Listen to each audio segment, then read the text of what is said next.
I mean, you know, you go into every film release with a little bit of trepidation and desire, you know? It's, I mean, you want people to dig it, you know, you want people to like everything about it, you know? You want people to like your musical choices for cues, you know? It's no different than any other film. With this one a little bit because we kind of had to live up to people's expectations of the first one, you know? So it's not like it's a fresh release. So you know we wanted to do it right, you know. And make no mistake, there's a lot of studios that wanted, you know, some different things going on there, but we stuck to it and we put the people in where we wanted them, and I think we made a film that lives up to being a good sequel to the first one. Right over here.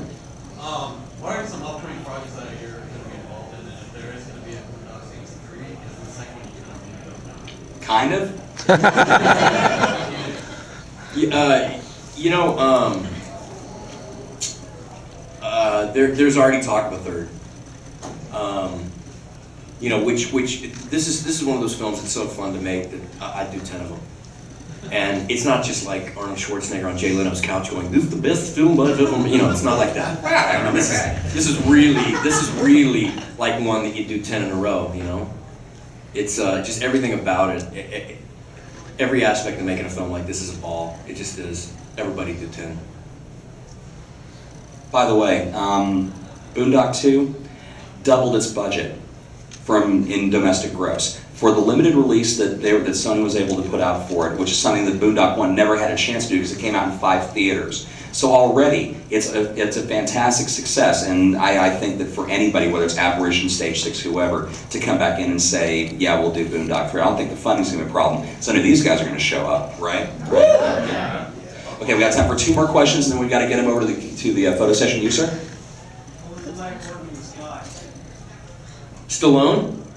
Let me tell you my Stallone story. We shot, it was originally called Detox, and then it was called I See You when it was released. And Tyson had a fight, that might have been one of the Tyson fights, I forget who he was fighting, but we shot that in Vancouver. And Stallone said, you know, Planet Hollywood, you know, he rented out the whole place and down the block, and he invited us there. So I got Sylvester Stallone to call my best friend T on the phone, and he's like, "Yeah, T, watching Rocky, yeah, Tyson, hey." And he talked about, but he was like, cool. I mean, so like we were talking about it earlier, it's like so many of those actors, if you call them by their character name, they're like offended, like I'm a real person, don't offend me. But I didn't even ask him to. He's like, yeah, your friend's sitting here watching Tyson with Rocky. I was like, fuck yeah, dude! I mean, it was back. I can't believe he didn't record it. But you know, to call my best friend and call himself Rocky. You know, it's one of those cats that you hear all these stories like he's a tyrant, he's 4'2", he's a man. The guy's got some genius lifts if he's 4'2", because I'm 5'11" and he looked me right in the eye. So, and he's learned how to walk in those high heels damn well.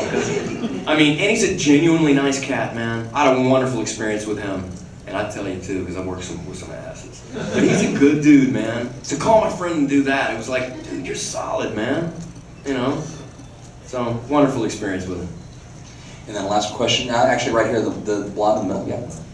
Favorite movie, go. Life is Beautiful. One more, because that was very brief. Was that actually you in the butt scenes in Powder and Boondocks 2? Yes. Do you doubt me? Bust a cheek out right now. Yeah, it was, and I'll tell you this is no lie. You know, in the Boondock shower scene, you know, it was all shot in slow-mo, and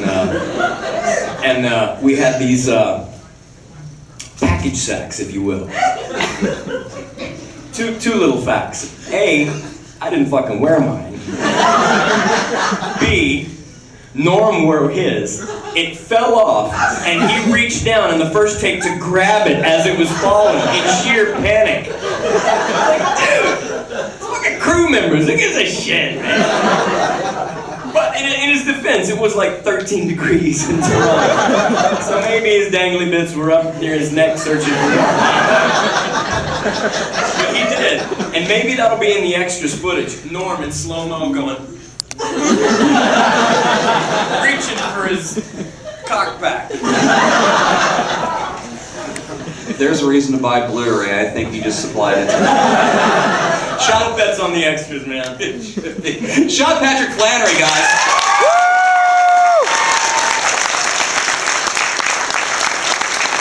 Thanks very much, guys. It's fun talking to you. Take care. Again, he's going to be over doing photo sessions with Froggies. You can pick up, you can buy those packages now. The line will go ahead and get started.